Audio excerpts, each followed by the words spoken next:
ஏதாவது கேட்கணும். நான் பேச வேண்டியதெல்லாம் பேசுறேன். ஆட்சியிலும் அதிகாரத்திலும் பங்கு என்பது சொல்லியிருந்தது வந்து மிகப்பெரிய ஒரு விஷயம் இதாக போயிட்டு இருக்கு. அனைத்து கட்சிகளும் பேசக்கூடிய ஒரு விஷயமா இருக்கு.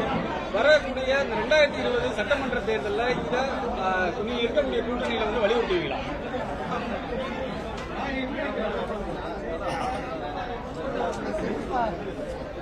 ஆட்சியிலும் பங்கு அதிகாரத்திலும் பங்கு என்கிற முழக்கத்தை, கோரிக்கையை 1999 முதலாக விடுதலை சிறுத்தைகள் கட்சி தேர்தல் அரசியல் களத்தில் அடியெடுத்து வைத்த போதே எழுப்பிய ஒன்றாகும். மூப்பனார் அவர்களோடு நாங்கள் கூட்டணியில் இருந்தபோது மூப்பனார் அவர்களே இதை திரும்ப திரும்ப பல மேடைகளில் சொல்லி அதை ஆதரித்திருக்கிறார்.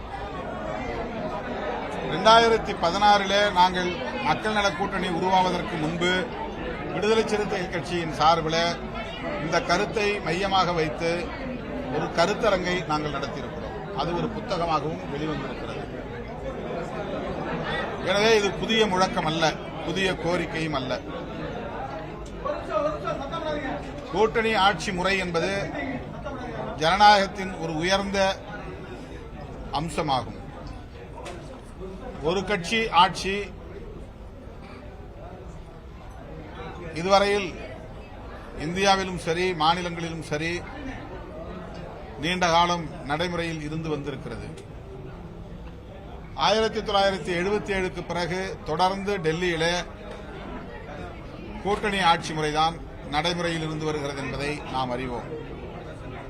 காங்கிரஸ் ஆண்டாலும் சரி, பிஜேபி ஆண்டாலும் சரி, தனி பெரும்பான்மை பலத்தோடு வெற்றி பெற்ற நிலையிலும் கூட பாரதிய ஜனதா கட்சி கூட்டணி ஆட்சி முறையை நடைமுறைப்படுத்தி வருவதை நாம் அறிவோம். ஆகவே இது ஒரு இயல்பான கோரிக்கை. இந்த கோரிக்கையை எழுப்புவதில் எந்த உள்நோக்கமும் இல்லை. ஜனநாயகத்தின் இன்னொரு பண்புதான் அல்லது இன்னொரு அம்சம்தான் கூட்டணி ஆட்சி கோரிக்கை என்பதாகும். இது குறித்து 2026 தேர்தலில் பேசுவீர்களா என்ற கேள்வியை தொடர்ந்து ஊடகவியலாளர்கள் எழுப்பி வருகிறார்கள். அப்படி கோரிக்கை எழுப்புவது தவறு என்பதைப் போல அல்லது கோரிக்கையை எழுப்புவதற்கு தமிழ்நாட்டு அரசில் இடம் கொடுக்குமா என்பதைப் போல இந்த கேள்வியை எழுப்புகின்றனர். இந்த கோரிக்கை எழுந்தால் தமிழ்நாட்டில் ஜனநாயகம் மேலும் செழுமையடைய துவங்குகிறது என்றுதான் பொருள். தேர்தல் நேரத்தில் விடுதலை சிறுத்தைகள் இது குறித்து நாங்கள் முடிவு செய்வோம். தேர்தல் நேரத்தில் எமது கட்சியின் முன்னணி தலைவர்களோடு கலந்து பேசி உங்கள் கேள்விக்கு விடை சொல்லும். நடிகர் விஜய் இப்ப அரசியல் கட்சி தொடங்கி இப்ப வந்து மாநாடு நடத்துறாரு. இப்ப நம்ம கட்சி மாநாடு நடந்தது. இது எப்படி இந்த சூழ்நிலை எப்படி இருக்கும்? அதாவது இது ஏதோ மாறுதல் இருக்கா?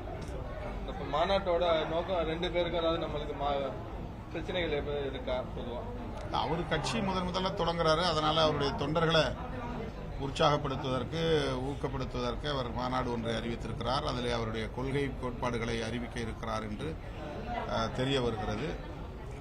அது அவருடைய தனிப்பட்ட செயல் திட்டம். நாங்கள் மக்களுடைய கோரிக்கையை பிரதிபலிக்கக்கூடிய வகையில் குறிப்பாக பெண்களின் கைம்பெண்களாக இருக்கிற குடும்பத்தை சார்ந்த பெண்களின் கோரிக்கையை பிரதிபலிக்கும் வகையில் இந்த மாநாட்டை நாங்கள் அறிவித்திருக்கிறோம், நடத்த இருக்கிறோம். அதிமுக முன்னாள் அமைச்சர் செல்லூர் ராஜு சொல்லியிருக்காரு, ஒருபோதும் ஆட்சியிலும் அதிகாரத்திலும் பங்கு என்பது கண்டிப்பா இருக்காது. திமுக இருந்தாலும் சரி அதிமுக சரி இது யாரும் ஏற்க மாட்டாங்க சொல்லியிருக்காரு. எப்படி பாக்குறீங்க? இது அவங்க கட்சியுடைய நிலைப்பாடா இருக்கலாம் அல்லது தனிப்பட்ட முறையில் அவருடைய நிலைப்பாடா இருக்கலாம். அதை சொல்லுவதற்கு அவர்களுக்கு உரிமை இருக்கிறது. பெரிய கட்சிகள்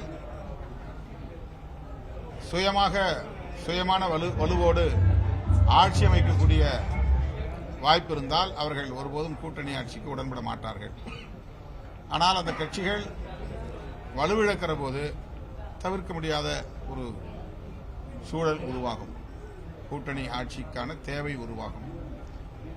அதுதான் உண்மையான ஜனநாயகம் மலர்கிற ஒரு காலமாகவும் இருக்க முடியும். கூட்டணி ஆட்சி என்பது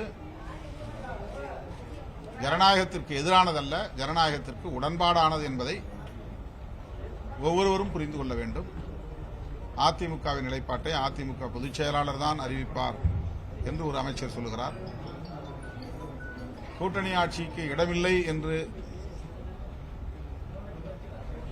முன்னாள் அமைச்சர் பொதுச் செயலாளருக்கு முன்னதாகவே அவர் சொல்லுகிறார் அப்படிங்கிற ஒரு கேள்வி இருக்கிறது. அது அவருடைய கட்சி நிலைப்பாடாக இருக்கலாம். ஒருவேளை அவருடைய ஒப்புதலை பெற்று கூட அவர் சொல்லியிருக்கலாம். அதிலே நாம் கருத்து சொல்ல விரும்புகிறோம். மாநாட்டில் கலந்து கொள்வதற்கு முதலமைச்சரை நேரடியாக சந்திச்சு அழைப்பு விட வாய்ப்பு இருக்கிறதா? நாளைக்கு சந்திப்பதா ஒரு தகவல் வந்திருக்கிறது உண்மையா? நாளை காலையில் 11 மணிக்கு நாங்கள் கூட்டணியில் இருக்கிறோம். எப்போ வேணாலும் சந்திக்கலாம் இல்லையே, கூட்டணியில் தானே இருக்கிறோம். அதனால முதல்வர் வெளிநாட்டிலிருந்து வந்திருக்கிறாரு.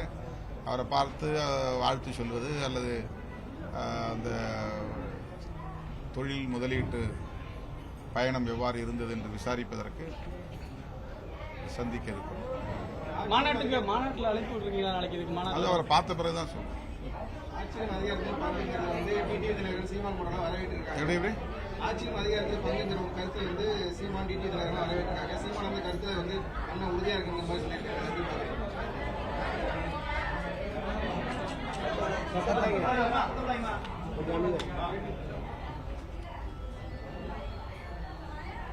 இதை ஒரு கருத்தா சொல்லியிருக்கிறோம். இந்த கருத்திலிருந்து நாங்கள் பின்வாங்கி விடுவோமோங்கிற சந்தேகத்திலிருந்து அவர் அந்த மாதிரி சொல்லியிருக்கிறதா தெரியுது. அவருடைய ஆலோசனைக்கு நன்றி. டெல்லி முதல்வர் அரவிந்த் கெஜ்ரிவால் இன்னும் 2 நாட்கள்ல நான் பதவி விலக போறேன்னு சொல்லியிருக்காரு. அவருக்கு வந்து மத்திய அரசு அழுத்தம் கொடுத்ததுனால தான் இந்த பதவி விலக முடிவு எடுத்திருக்கிறாரா அல்லது வேற எதுவும் நீங்க எப்படி பாக்குறீங்க ஒரு அரசியல் கட்சி தலைவரா? பாரதிய ஜனதா அரசு டெல்லி யூனியன் பிரதேசத்தினுடைய முதல்வர் கெஜ்ரிவால் அவர்களை திட்டமிட்டு பழிவாங்குகிறது.